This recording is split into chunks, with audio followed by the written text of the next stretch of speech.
El objeto propio de la teología lo expone Santo Tomás en el pórtico de la Suma Teológica. En la cuestión primera de la Suma Teológica dice Santo Tomás así, de paladinamente: la teología es una ciencia, primero, es una ciencia que procede bajo la luz de la revelación divina y por consiguiente supone la fe infusa en las verdades reveladas.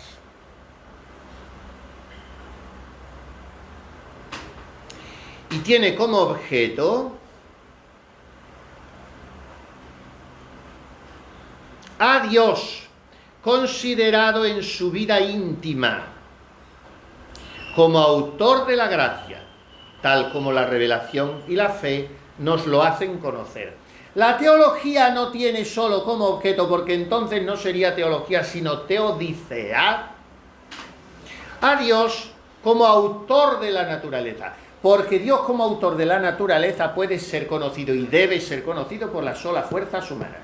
Lo dice San Pablo en su epístola a los Romanos y lo dice como dogma de fe el Concilio Vaticano I. Dios, como autor de lo creado, puede ser conocido por la razón natural del hombre. Ahora, Dios en sus misterios, ahí ya necesito la luz de la fe, apoyada en mi conocimiento de la revelación. La revelación me trae la fe infusa, que es siempre regalada, porque el trabajo mío racional de conocer a Dios por las verdades reveladas, eso no es infuso, eso es adquirido, trabajo mío.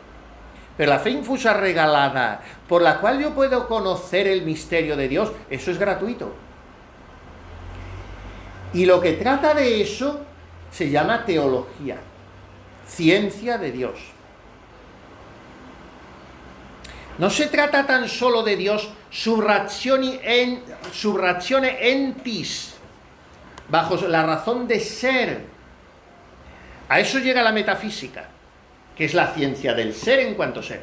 Entonces eso es la teodicea, la metafísica de Dios. Yo puedo conocer a Dios reflexionando sobre el ser y sobre la creación. Entonces llego a la conclusión de la existencia de Dios, las 5 vías de la existencia de Dios de Santo Tomás. Y eso lo puede conocer un pagano, uno que no tenga formación cristiana ni conozca la fe.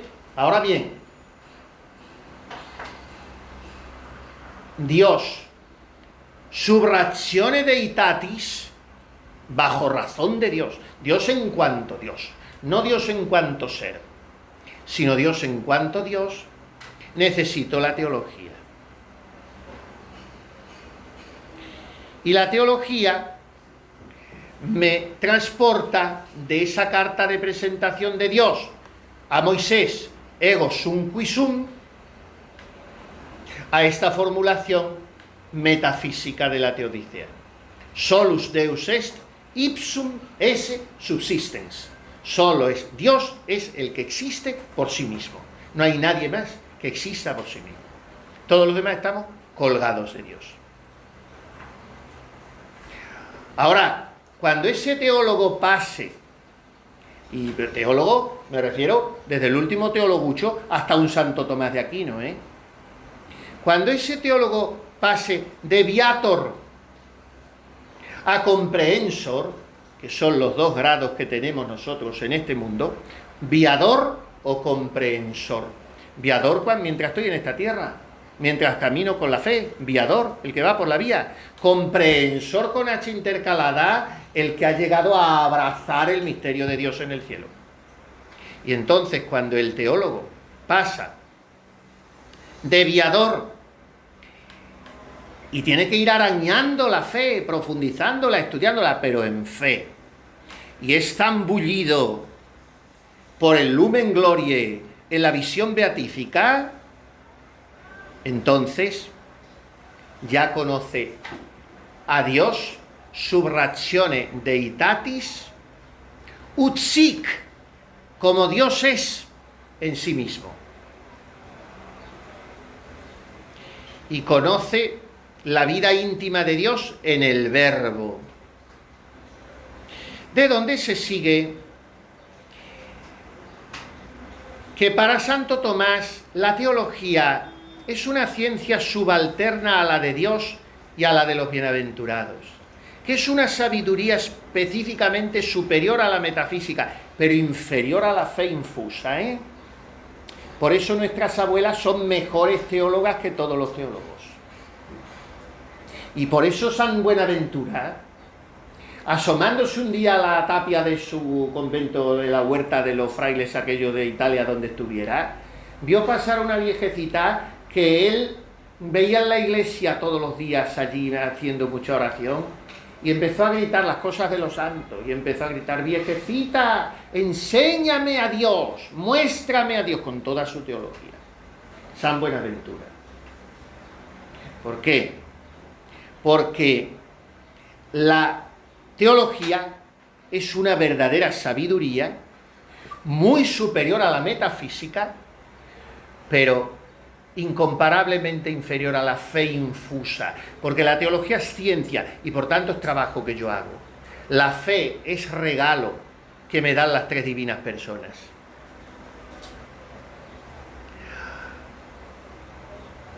La teología es un hábito adquirido por el trabajo, ahora bien, cuya raíz es sobrenatural, porque tiene como raíz la fe.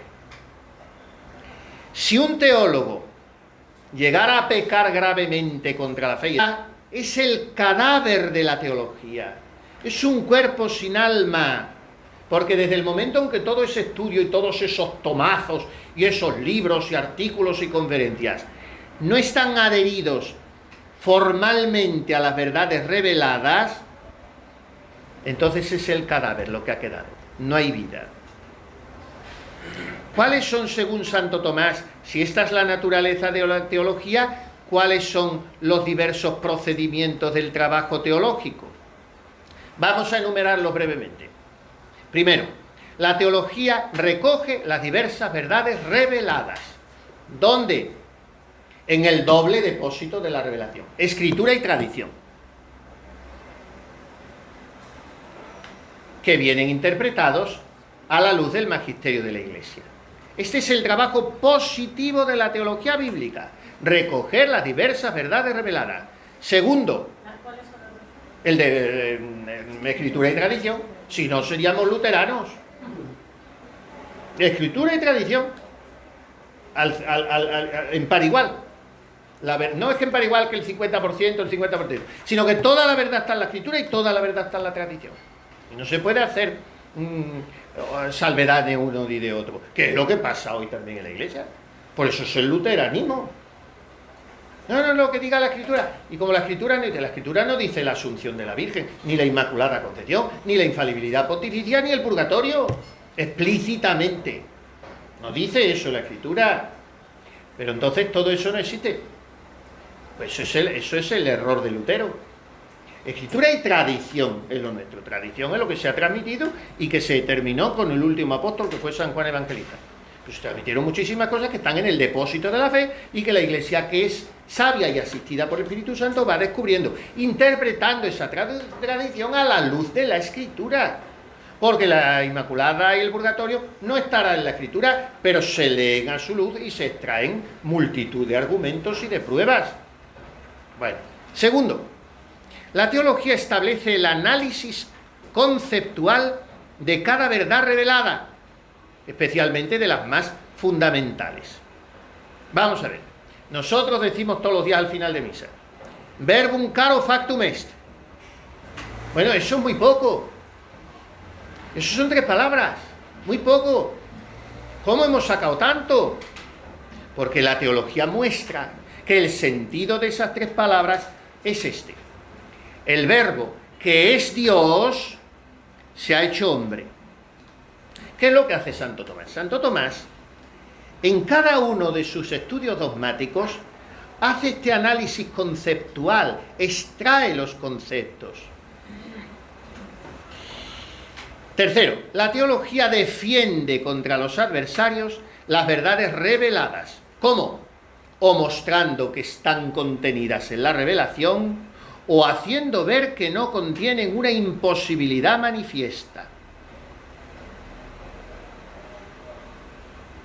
Cuarto, la teología propone argumentos de conveniencia para manifestar, sin demostrarla totalmente, la verdad de los misterios revelados.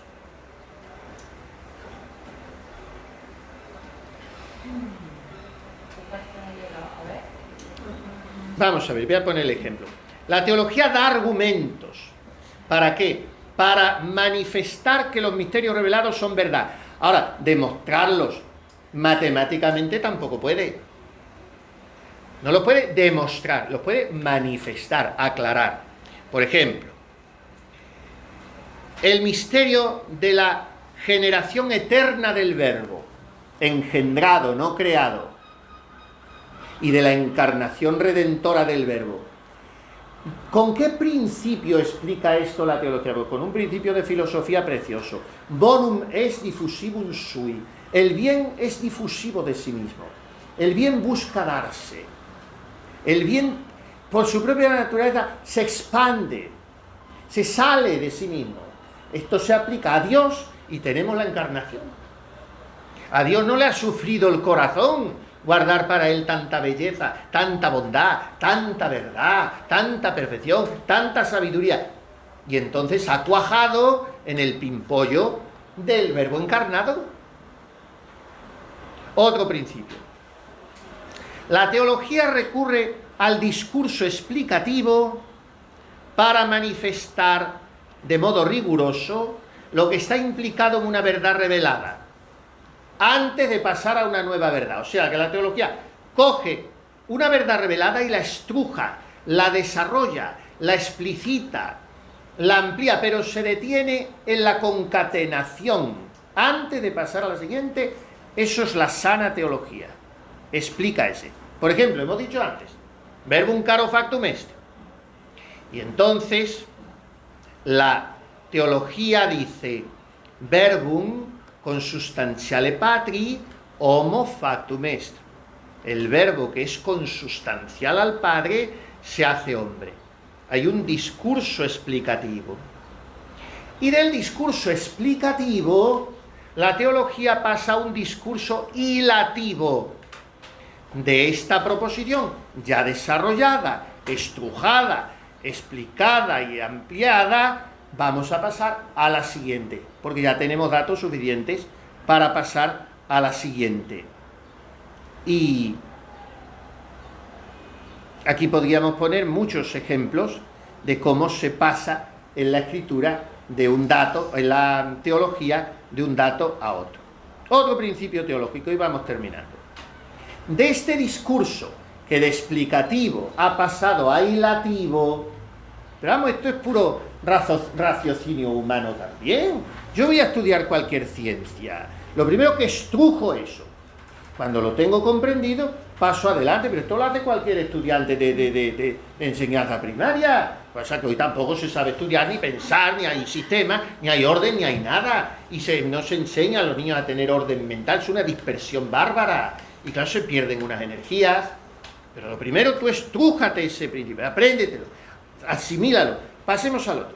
Entonces, de un discurso explicativo, pasas a un discurso hilativo. Hilativo sin H, que la gente cree que es con H. Dice, esto no tiene hilación con lo anterior. Escribes una carta y dice, bueno, ahora voy a pasar a un tema que no tiene hilación con lo anterior. Y ponen hilación con H. Y es sin H, porque viene de hilacio, latín, que es una parte de la liturgia mozárabe, que es nuestro prefacio, ellos llaman hilacio. Porque hilacio es la concatenación de argumentos, aunque nosotros lo identificamos con el hilo de coser, pero no tiene nada que ver. Bueno, del discurso explicativo se pasa al discurso hilativo. Y ahora pasamos a un paso más fuerte, como dirían ahora, que ahora todo es muy fuerte, y no hay nada fuerte porque es la sociedad débil, pero todo es muy fuerte. Entonces, de ese discurso hilativo hemos tenido que una verdad revelada nos ha dejado pasar a otra. Pero ahora somos capaces de pasar a una tercera verdad, pero que ya no está revelada, sino que está contenida en las otras dos, de las cuales es fruto. O sea, que se deriva de las otras dos. No está revelada, digo, explícitamente.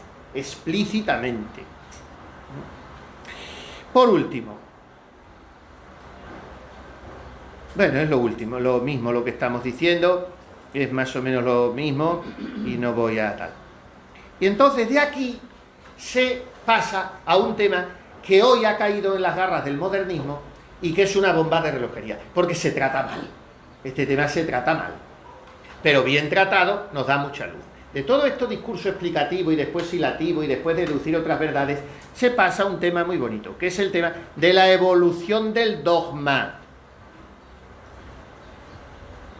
Santo Tomás no ignoró el progreso dogmático, aunque hoy se le quiera achacar eso, de inmovilista. Santo Tomás es el teólogo más amplio y más sin fier y en perpetuo desarrollo que ha habido. No ignoró el progreso dogmático nunca.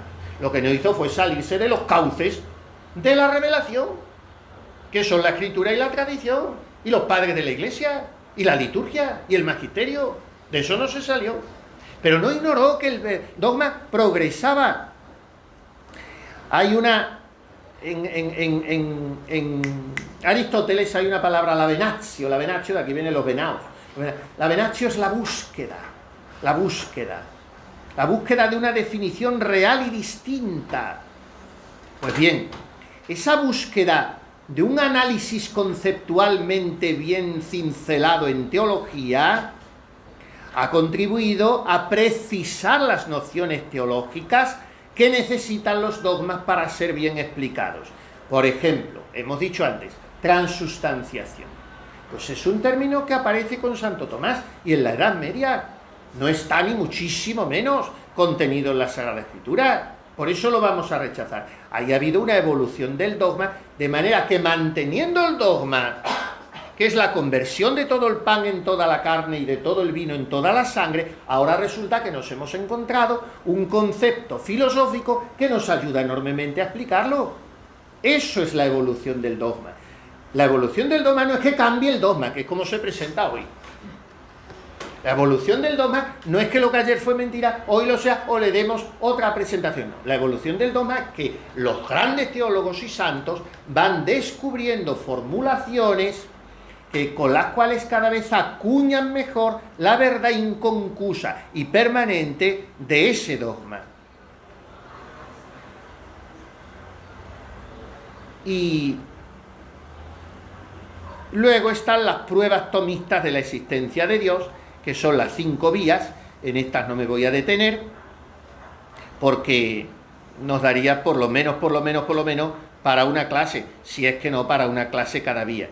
Pero en esto no me detengo, todo pertenece al tratado de Deo Uno, de Dios Uno, con el que se abre la suma teológica.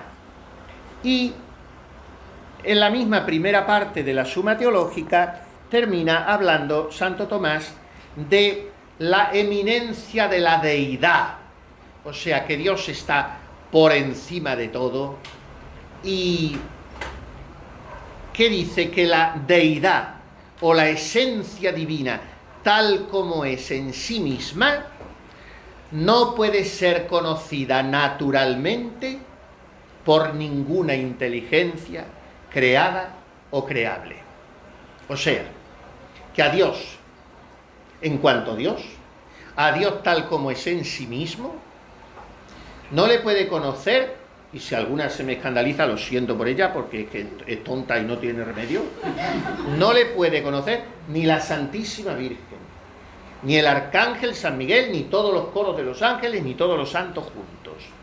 No hay inteligencia creada o creable, que estuviera por crear, que pueda conocer naturalmente. Hay que subrayar el adverbio, y entonces cambia todo. La inteligencia creada puede llegar hasta Dios, como ser, como primer ser, pero con sus fuerzas naturales no puede llegar hasta Dios como Dios. Dios, en su vida íntima, y sobre todo, no puede, con sus solas fuerzas naturales, ver a Dios inmediatamente. Entonces, esta es una imposibilidad absoluta, que no depende de los decretos libres de Dios, sino de la naturaleza de Dios. En esto hay diversidad de escuelas. Y hay muchos que dicen, bueno, es que las naturalezas creadas, las inteligencias creadas, no pueden ver a Dios porque Él lo ha dispuesto así. Si Él levantara ese decreto, sí podríamos. Y Santo Tomás dice no. Las inteligencias creadas no pueden ver a Dios porque es Dios y porque está en su misma naturaleza de ser Dios, no poder ser comprendido por una inteligencia creada.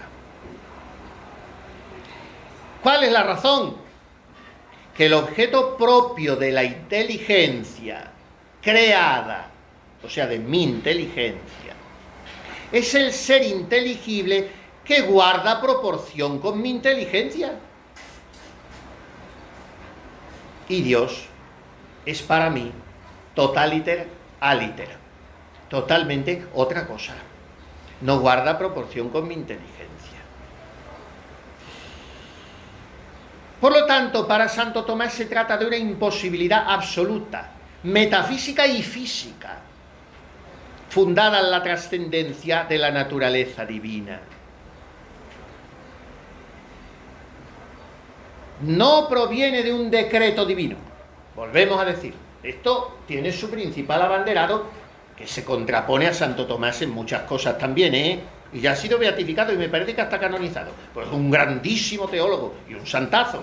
Pero se opone a Santo Tomás en muchas cosas, Duns Scoto.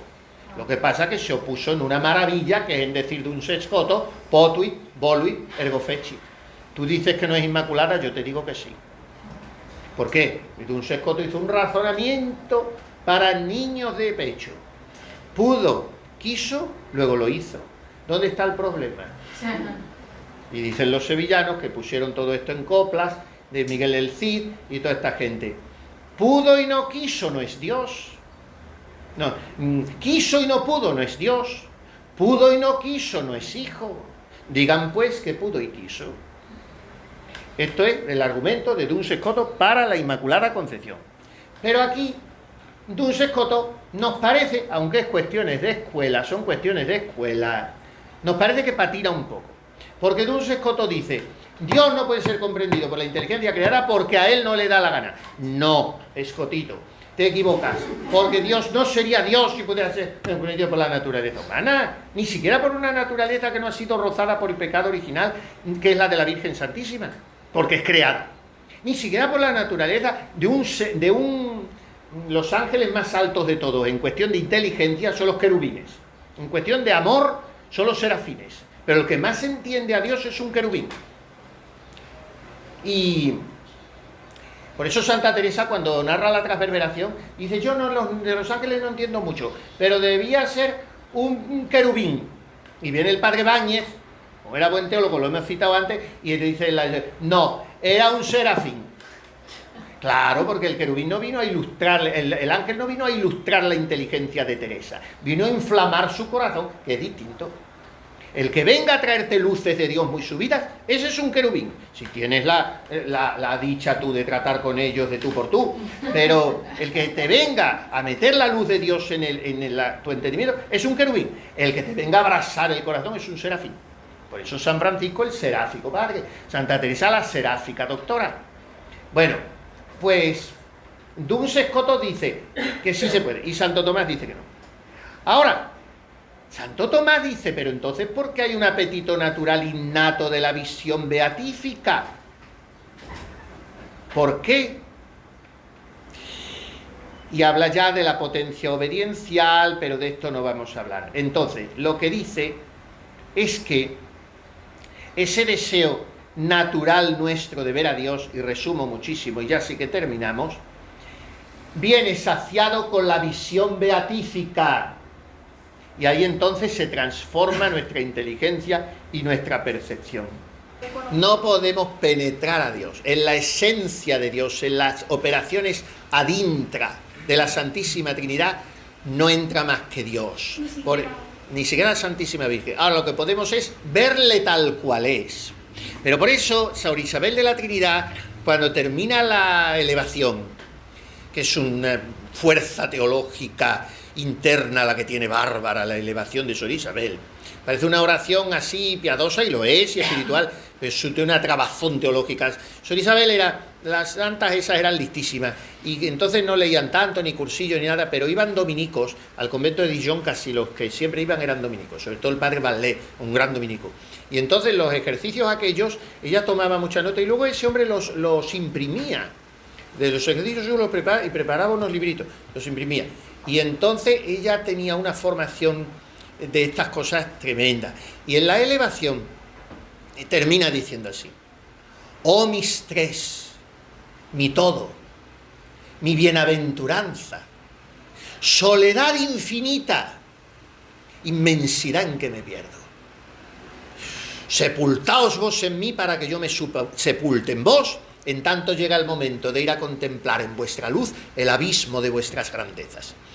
Yo me la aprendí esta oración, tendría yo 14 o 15 años, la elevación, luego la rezo mucho, y es cuando te distraes en la oración o estás en la oración muy atontolinado, viene muy bien la elevación, lo vas despacito, despacito, despacito. Oh mis tres, mi todo, pacificad mi alma, estableced en ella vuestro cielo, vuestra dulce morada, en lugar de vuestro reposo, que yo no os deje nunca solo. En fin, y terminaba, y yo con esos 14 o 15 años, oh mis tres, qué bonito. Mi todo, efectivamente, mi todo. Dios mío, mi todo. Mi bienaventuranza, mi felicidad.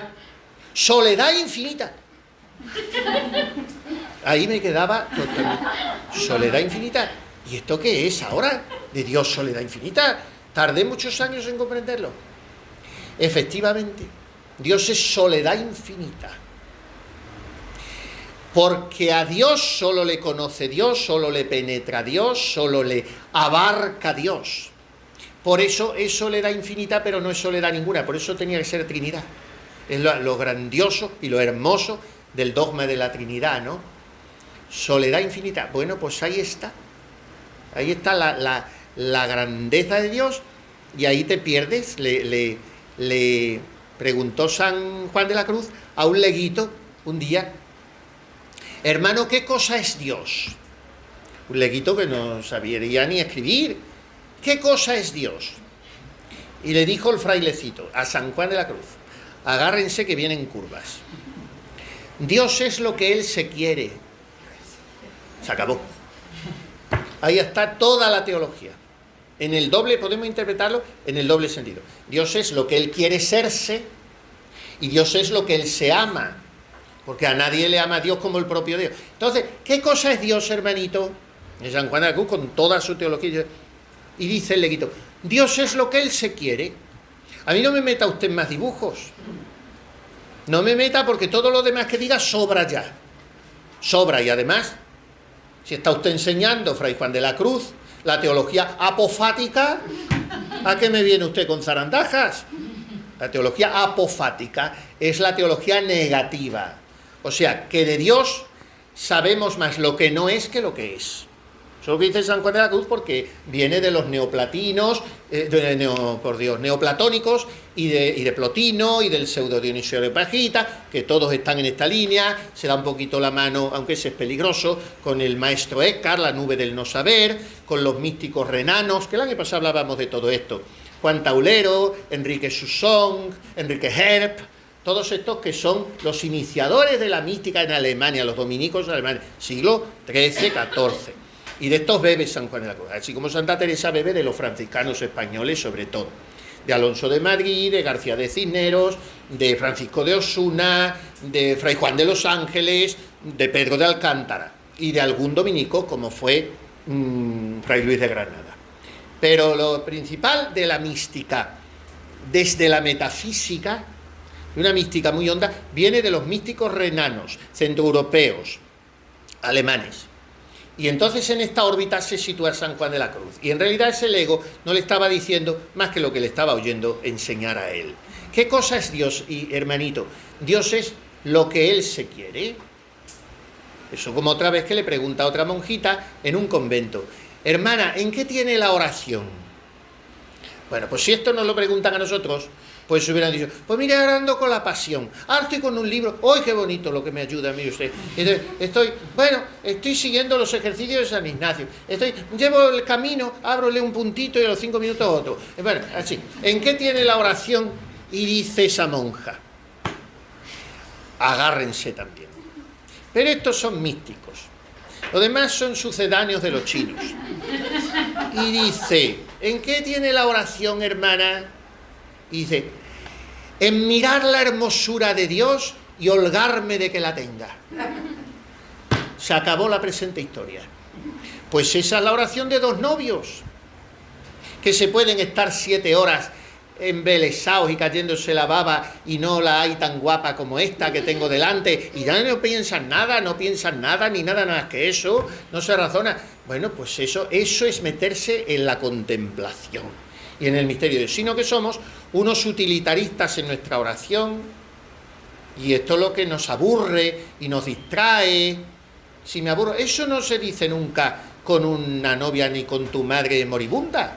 Es que me aburro. No, estoy aquí. ¿Pero en qué estás pensando? Yo qué sé ni pensar. Entonces yo para pensar, yo estoy aquí, déjame usted a mí de pensar. Entonces, esto es lo que dice San Juan, la monjita aquella, me parece que fue en Beas, que dice, ¿en qué tiene su oración? En mirar la hermosura de Dios y holgarme de que la tenga. Estar contento de que Dios sea Dios.